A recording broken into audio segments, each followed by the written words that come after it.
جو پکائی ہوئی مچھلی تھی وہاں زندہ ہو جاتی ہے. قرآن کہہ رہا ہے اور وہ مچھلی نکل کر اسی کنارے پر دریا کے لگ جاتی ہے، جا کے جہاں دو دریا آپس میں مل رہے ہیں وہیں جا کر مچھلی پانی میں ڈوب جاتی ہے. اب نیند کھلتی ہے موسیٰ علیہ السلام کو تو اپنے خادم کو لے کے آگے بڑھتے ہیں. جب آگے بڑھتے ہیں تو ان کو بھوک ستاتی ہے. کہتے ہیں اے خادم لاؤ ہم لوگ کھانا کھا لیں. معذرت پیش کیا حضور مجھ کو معاف کر دیجیے، میں آپ نیند میں تھے تو بتا نہیں سکے. ہماری چھوٹی سے مچھلی جو پکائی ہوئی تھی زندہ ہو کر اس دریا میں پانی میں چلی گئی. تو موسیٰ علیہ السلام مسکرا دیتے ہیں اور کہتے ہیں کہ چلو وہی میری منزل ہے. آپ چل کے کہتے سبحان اللہ. موسیٰ علیہ السلام کہتے ہیں کہ میرا وہی منزل ہے. ایک نبی کہہ رہا ہے ولی کے صحبت میں لانے کے لیے. بتائیے اس پر ہم تذکرہ نہیں کریں، تقریر ہے، گھنٹوں وقت لگے گا. ان کے صحبت میں کیا کیا دیکھے موسیٰ علیہ السلام نے، میں اس پر نہیں بات کروں گا. میں شان بتاؤں گا غوث جس کا تذکرہ قرآن میں آیا ہے کہ ایک نبی ایک اونچا حیثیت رکھنے والا ایک نیچا حیثیت رکھنا سے ملنے جا رہے ہیں. کتنے دن تک صحبت میں رہے، کیا کیا دیکھے اور پھر ریٹرن ہو گئے. اس خضر علیہ السلام کا ذکر قرآن میں آیا ہے. تو قرآن میں آنے والے خضر کا ذکر آئیے غوث کے دروازے پر ڈیوڑی لگاتے ہیں. آپ کہتے سبحان اللہ. غوث کے ڈیوڑی پر ڈیوڑی وہی لگاتا ہے جو اپنے کو خادم سمجھتا ہے نا. ڈیوڑی وہی لگاتا ہے جو اپنے کو کمتر سمجھتا ہے. غوث پیا کا ذکر قرآن میں نہیں آیا ہے لیکن خضر ولی ہیں، ان کا قرآن میں ذکر آیا ہے.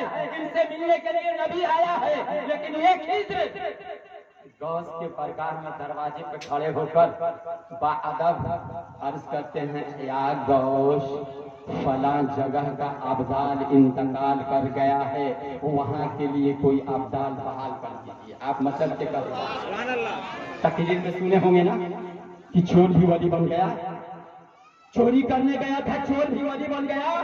میں اس کے گہرائی میں نہیں جاؤں گا، بس مزاج دے رہا ہوں. جس ولی کا تذکرہ قرآن میں آیا ہے، جس ولی کا تذکرہ قرآن میں نہیں آیا ہے، نبی نے فرمایا ہے، اللہ نے فرمایا ہے، لیکن وہی خضر علیہ السلام خواجہ کے درگاہ میں جا کر ڈیوڑی لگاتے ہیں اور عرض کرتے ہیں باادب یا غوث فلاں جگہ کا ابدال انتقال کر گیا ہے، وہاں کے لیے کوئی ابدال کو مقرر کر دیں. غوث کی آواز آتی ہے کہ نہیں جاؤ آج نہیں، وہاں کے لیے میں کل ابدال کو مقرر کر دوں گا. پھر ادھر سے آواز دیتے ہیں خضر علیہ السلام کی حضور اگر رات میں اس علاقے میں کچھ ہو جائے تو کون ذمہ دار ہوگا؟ تو غوث کہتے ہیں کہ لے جاؤ میرے کوٹھری کے اندر ایک اللہ کا ولی ہے، اس کو لے جاؤ ابدال بنا کر. مچل کے کہتے سبحان اللہ. غوث لازم بمن بے سرسام مدد قبلۂ دی مدد کعبہ امام مدد.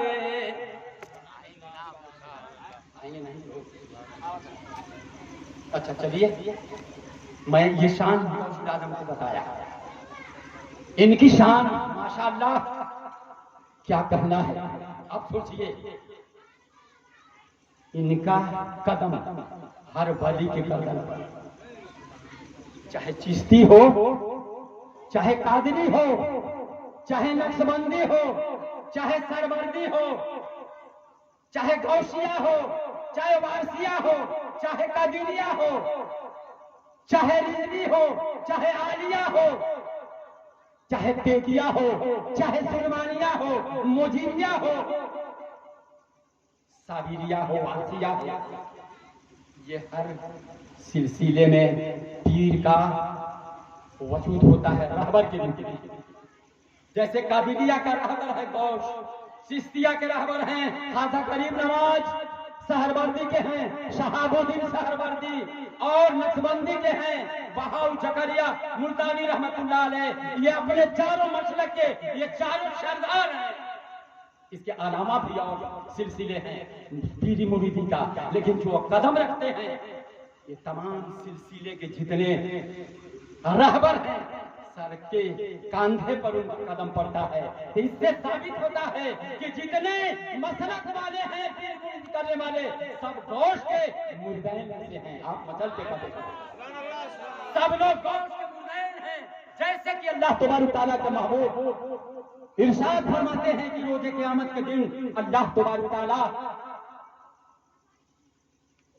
میرے امتیوں کا 80 صف لگائے گا اور باقی انبیاء کے امتیوں کا 40 صف لگائے گا. مچل کے کہتے سبحان اللہ. اس لیے کہتے ہیں کہ تمام انبیاء کو اللہ نے امت دیا اور جتنا امت مجھ کو دیا کسی انبیاء کو اتنا امت نہیں دیا. کون کہہ رہا ہے؟ میرا نبی کہہ رہا ہے جتنا امت اللہ نے مجھے دیا کسی انبیاء کو 1 لاکھ کتنے گئے کسی کو نہیں دیا. 1,23,000 لگ بھگ انبیاء کا امتیوں کا قطار روز قیامت جنت میں جانے کے لیے لگے گا تو 40 لگے گا اور میرے محبوب کے میرے نبی کے امت کا 80 لگے گا. کون زیادہ ہوگا؟ 1 لاکھ سے زیادہ مل کر امتیوں کا سب 40 ہوتا ہے اور ایک یہ محمد رسول اللہ کے امتیوں کا سب 80 ملتا ہے. تو یہ صاحب کلیئر ہو گیا کہ اللہ کے محبوب اپنے امتیوں کو 80 سب لگائیں گے. اس لیے حساب سے تمام عالم میں سب سے زیادہ اگر امتی ہے تو محمد رسول اللہ کے. سبحان اللہ. اسی طرح میرے آقا فرماتے ہیں جس طرح تمام انبیاء میں میرا امت سب سے زیادہ ہے اسی طرح تمام دنیا کے اندر غوث اعظم رضی اللہ تعالیٰ عنہ کی امت سب سے زیادہ ہے. مچل کے کہہ دو سب سے زیادہ ہیں. سب سے زیادہ ہیں. جیسے نبی کے امت سب سے زیادہ ہیں اسی طرح غوث کے مردین بھی سب سے زیادہ ہیں. غوث کے مردین بھی سب سے زیادہ ہیں. تو حضرات ہم ان کی محفل میں بیٹھے ہیں آج بھی ان کو مردہ سمجھتے ہیں. ارے میرے نبی کو جب مردہ سمجھتے ہیں تو ان کو کہنے میں کیا دقت ہے؟ تو میں پہلے تقریر میں آقا کے فرمان فرما دیا کہ ان پاک دلوں میں جا کر اعلان کرتے ہیں. تو ہم پاک دل والے ہیں ماشاءاللہ اس میں کوئی شک نہیں. گناہگار ضرور ہیں بے عمل کے ضرور ہیں لیکن ولیوں کے چاہنے میں سے آلے ہیں اس لیے ہمارا پاک دل ہے. اور جس کا ناپاک دل ہے بھلے ہی عبادت کرے لیکن دل اس کا ناپاک ہے. جس کو ہم وہابی کہتے ہیں دیوبندی کہتے ہیں اہل حدیث کہتے ہیں رافضی کہتے ہیں خارجی کہتے ہیں جو ولیوں سے محبت نہیں رکھتے ان کے لیے اللہ فرماتا ہے اللہ کے محبوب وہ ناپاک دل ہیں. بھلے وہ عبادت کرتے ہوئے نظر آئے لیکن اللہ ان کی عبادت کو قبول نہیں فرمائے گا. اس کے آگے ایک مثال بھی پیش ہوتا ہے جیسے صحاب الدین صاحب ہیں بڑی تگڑا تاجر ہیں. آئرن چیسٹ اپنے گھر میں رکھے ہیں اور مال باہر سے کما کر اس آئرن چیسٹ میں لگ کر دیتے ہیں. لگ کرنے کے بعد پیچھے سائیڈ سے اس آئرن چیسٹ کو کاٹ کر نکال دیا جاتا ہے. آپ پیچھے سائیڈ سے اس کے رقم کو نکال کر چور لے جاتا ہے. ان کو پتا نہیں ہے جانتے ہیں کہ ہم اس میں ڈال رہے ہیں پیچھے تو دیکھ نہیں رہے ہیں کہ میرا پیچھے وہ آئرن چیسٹ کاٹ دیا گیا ہے کہ کیا کیا گیا ہے کچھ پتا نہیں. یہ بیچارے جانتے ہیں کہ آئرن چیسٹ ہے مال جمع ہو رہا ہے لیکن پیچھے سے چور نکال رہا ہے. جب یہ آئرن چیسٹ کا لک کھولیں گے اور پٹ اٹھائیں گے تو دیکھیں گے کچھ نہیں ہے وہ اللہ. تب نظر پڑے گا کہ گھر سے چور چورا کر لے گیا. اسی طرح جو نبی کے آل سے ولیوں سے محبت نہیں کرتے بغاوت اگر کرتے ہیں تو لاکھ عبادت کرے رات بھر ہزاروں حج کرے کروڑوں زکات کروائے تہجد کی نماز ادا کرے ہر فرض ادا کرے کرتے رہیں لیکن ان کا اعمال اسی طرح ہوگا جس طرح اس آئرن چیسٹ میں مکان مالک نے مال رکھتا گیا اور پیچھے سے غائب ہوتا گیا اسی طرح تیرا عبادت ہوتا رہے گا لیکن اللہ کے برگاہ میں قبول نہیں. درود شریف پڑھ لیں. اللہم صلی علی سیدنا محمد النبی الأمی وعلی آلہ وصحبہ وسلم. صلی وسلم علیہ وعلیہ اجمعین وصلاۃ وسلام علیک یا رسول اللہ صلی اللہ تعالی علیہ وسلم. یا اللہ ہم قبول کرتے ہیں کہ ہم گناہگار ہیں، تیرے فرمان پر عمل نہیں کرتے ہیں، لیکن تیرے دوست سے محبت رکھتے ہیں. یہ محبت اس قیامت کے دن رنگ دکھائے گی. آپ مچل کے کہتے سبحان اللہ. اس دن ولیوں کی محبت رنگ دکھائے گی. ہمارا دامن پکڑ کر جنت میں رکھا جائے گا اور کون رکھے گا؟ اللہ کے ولی داخل کریں گے. یہ بھی حدیث سماعت فرما لیجیے.